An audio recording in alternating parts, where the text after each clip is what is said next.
Good morning! Nagtimpla na pala muna ako ng Milo at nag-init ng pandesal. Ito ang breakfast namin ni Zara. Sa totoo lang, madalang kaming mag-breakfast. Lagi kasi kaming pababa kaya minsan brunch na ang kain namin. Share lang din kami sa Milo kasi ako hindi ko kayang ubusin ng isang cup.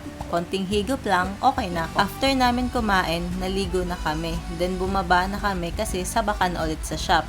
Etong si Hershey at Kisses, ganyan talaga ang routine nila araw-araw. Kung nasan ako, kasunod ko din sila. Pagbaba ko, inayos ko muna tong table ko. Then nakiprint lang ako kay Dabe ng billing para sa water station. Maniningil tayo today. May mga government agencies kasi na sa atin kumukuha ng tubig. Kaya monthly, need natin gumawa ng billing.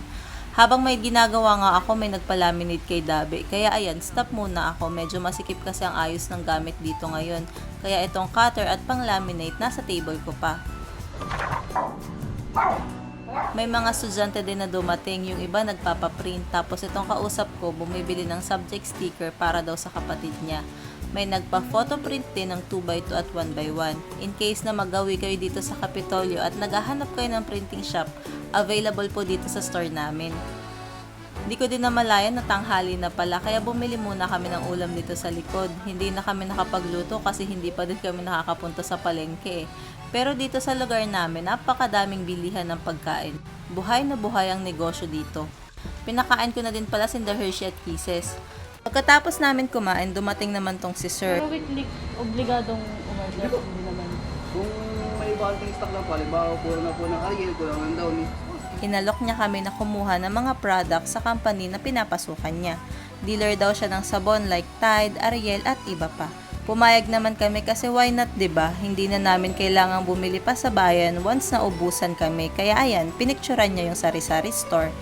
Minsan naman kapag patay na oras, dito talaga kami sa labas tumatambay or nagchichismisan. May times kasi talaga na maiinip ka. Gulat nga namin ang dumating tong mag-anak, pero minsan talaga bumibisita sila dito. Dungis ni Mika galing daw kasi siya sa laruan. Ano meron dyan? Ba't nangamos na? Ano meron dyan? Bless. Hag na hag. Bukol yan. Ay, ngayon lang yun nakikita.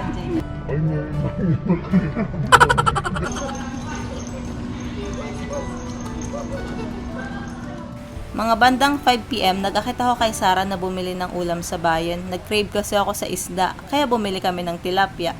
Tapos, tumigil kami dito para bumili ng grapes.